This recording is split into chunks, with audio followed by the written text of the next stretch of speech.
അപ്പോൾ നമുക്കിന്ന് അമ്പല ദർശനമായാലോ. അങ്ങനെ കാര്യമായിട്ടുള്ള മേക്കപ്പ് ഒന്നുമില്ല, ചുമ്മാ സിമ്പിളായിട്ടൊന്ന് കണ്ണെഴുതി പൊട്ടുവിടുന്നു, അത്രേ ഉള്ളൂ കേട്ടോ. ഞാൻ ഡ്രസ്സ് മാറാതെ മേക്കപ്പ് ചെയ്യുന്നതിനാന്ന് വെച്ചാൽ കുളിച്ചിട്ടുണ്ടായിരുന്നു, ഞാൻ ഡ്രസ്സിലും കൂടെ വെള്ളമാക്കണ്ടല്ലോ എന്ന് ഓർത്താ. പിന്നെ ഈ ഡ്രസ്സൊക്കെ മാറി ഫോണിൻ്റെ ക്യാമറ നോക്കിയപ്പോൾ എന്തോ ഒരു ഭംഗിയുള്ളതിൽ എനിക്ക് തോന്നിയാലും എഡിറ്റ് ചെയ്ത് കൊണ്ട സമയത്ത് മനസ്സിലായായിരുന്നു വലിയ വെച്ചൊന്നുമില്ലായിരുന്നു.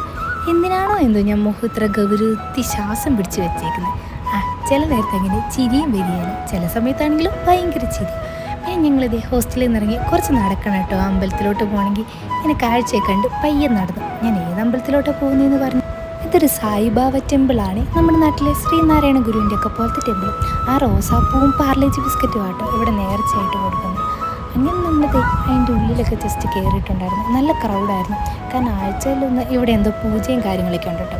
പിന്നെ നമ്മൾ അവിടെ നിന്ന് പുറത്തിറങ്ങിയപ്പോൾ ഇവിടുത്തെ എനിക്ക് അവിടെ ഉണ്ടായിരുന്ന ഒരു കറുത്ത ചന്ദനം എടുത്ത് തൊട്ട് വന്നിട്ടുണ്ടായിരുന്നു. പിന്നെ ഈ ഫുഡും നമുക്ക് ഇവിടുന്ന് തന്നെ കിട്ടുന്ന ഓരോ ആഴ്ചയിൽ ഓരോ ഫുഡായിരിക്കും കേട്ടോ. പിന്നെ നമ്മൾ പുറത്തിറങ്ങി ഒരു സ്വീറ്റ് കോണൊക്കെ മേടിച്ചിട്ടുണ്ടായിരുന്നു. ഇങ്ങനെ പുറത്തിറങ്ങുമ്പോൾ ഈ 5-10 രൂപയ്ക്ക് ഓരോ സാധനങ്ങൾ മേടിച്ച് കയ്യിലെ കാശ് കളയുക എന്നുള്ളതാണ് ഞങ്ങളുടെ മെയിൻ പരിപാടി. അവസാനം വരുമ്പോൾ ഞങ്ങൾ പാപ്പരാസികളാവുകയും ചെയ്യും. ഇനി നമ്മൾ തിരിച്ച് കോളേജിൻ്റെ അവിടെ വന്ന് ഒരു ചായ കുടിച്ച് നേരെ റൂമിലോട്ട്. അപ്പോൾ അത്രേ ഉള്ളൂ, ടാറ്റാ.